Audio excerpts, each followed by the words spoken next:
Sausage egg donut তৈরির জন্য প্রথমেই সসেজকে 2টি চপস্টিকের মাঝে বসিয়ে সসেজের উপরের অংশটি কেটে নিচ্ছি। এমনভাবে কাটতে হবে যাতে নিচের পোর্শনটি কেটে আলাদা হয়ে না যায়। ভিডিওতে লক্ষ্য করুন, আমি যেভাবে কাটছি ঠিক সেভাবে কেটে নেবেন। এতে ফুলের মতো আকৃতি দেওয়া সম্ভব হবে।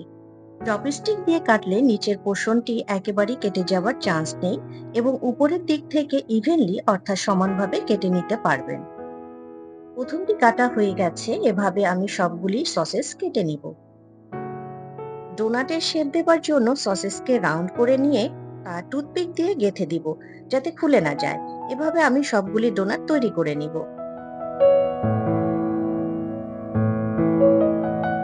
এখন একটি ফ্রাইং প্যানে অল্প পরিমাণ তেল নিয়ে তাতে সসেস দিয়ে দেব।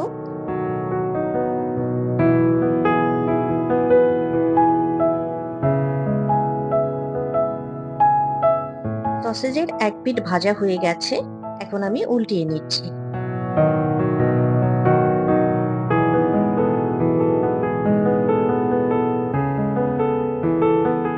এখন আমি 2টি সসেজে ডিমের কুসুম এবং একটি সসেজে সাদা অংশ দিচ্ছি। আপনারা আপনাদের পছন্দ মতো বা সুবিধা মতো দিতে পারবেন। ডিম দেয়া হয়ে গেছে। এখন যে সসেজে আমি সাদা অংশ ব্যবহার করেছি তাতে যোগ করছি গাজর এবং শসা কুচি।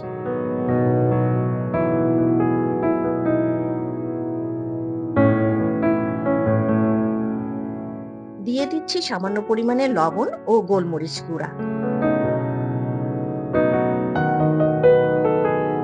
এখন আমি ডোনাটকে আবারও উল্টিয়ে দিচ্ছি যাতে ডিমের কুসুম ও সাদা অংশ ভালোভাবে সিদ্ধ হতে পারে।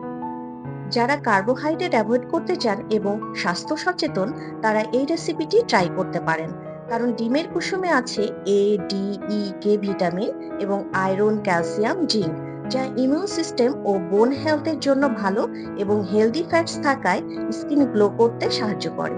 গোলমরিচ মেটাবলিজম বুস্ট করে, ফলে ফ্যাট বার্ন হতে সাহায্য করে।